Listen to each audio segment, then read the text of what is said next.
Hello again. I'm going to give everyone a quick look at the overflow I have running on my aquarium, running down to my wet-dry trickle filter below. I'm just getting around the back of the tank here. So down inside you can see the 1.5 inch overflow. It goes down into a U-bend that is about 3/4 of the way down the tank. It's a little difficult to see. Comes back up to this first T here. This line here is what's used to actually prime the overflow. If you follow it down, it comes into a check valve, stops the air from going back in. If that valve's not there, you'll pretty much never get a siphon. I've got this running into an aqua lifter, which is maintaining the siphon. I had figured when I bought it that it would actually be pulling water out through here, but that only worked for about the first 3 days. Now there's just a steady stream of air coming out of the return from the aqua lifter, but it seems to be maintaining the siphon fairly well. When power goes out, it does keep the siphon. I've had lost power a few times and everything just starts right back up when power is restored. So coming down from this T here, running down into another U, my hand is at the bottom of it. That one is actually lower than the U inside the tank by about 1 inch to 1.5 inches. That comes around up into another T section, which drops straight off down along here, down to the tank. And I also have another T section up at the top here, and found that this pipe was necessary to maintain the siphon as well. It's just siliconed in at the top, and it's a little difficult to see here. And just standard airline tubing, and I have that piece right here. It's taped above the water line.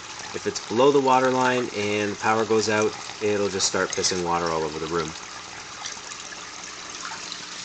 So, comes out of the second T, down, step around the front, and that comes out right here. So you see I have a shut-off valve, so I could easily stop the water from coming out. Goes into my filter box, which is just an old tackle box with some filter floss inside. I got my spare pieces already cut over here. They're 5x10. Comes down through there, trickles down through the bio balls. I got a snail shell right here. I've just got a piece of egg crate that I glued in to the tank itself.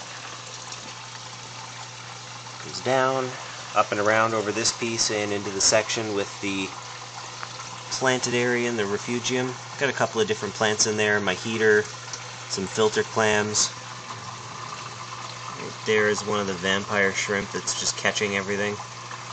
Water comes up and over the top of this wall here and into the section that contains my Mag 950. And at the back here in this bag I've just got some ammonia chips and activated carbon to help out with the filtration process. It's a little difficult to see with that light there. Sorry if the light's for the plants. The water is a little low. I've marked off kind of my minimum and the maximum where I would like the water to be. Ideally I keep it just over that max line most times. And that's that. It goes back up. I've got some flex tubing here. It's just to cut down on the vibrations. My power center controls all the lights in the upper and lower tank. So you can see the piping goes into a 90 at the back, and you're about to see one section where I screwed up when I was building this, but I wasn't about to undo it all. So there's that 90 from the back. It moves up, and yes, there's the screw up. I came to the top of the T instead of the bottom, which is stupid. A pair of shut-off valves and some restrictors. They go from the 1.5 inch into 2 3/4 inch and into this flex pipe. And there's a fan attachment on each of the two ends where the water is returned. These are high enough so that if the water if the power gets turned off, the water will only drain to the bottom of these pipes, and it's not enough to overflow the tank at the bottom. It comes within about 1 inch of the top of the sump tank at the bottom. So power goes off, I do not flood my house. I have had one flood, and it was from my own fault. I did not change the filter floss on here for about 3 or 4 days.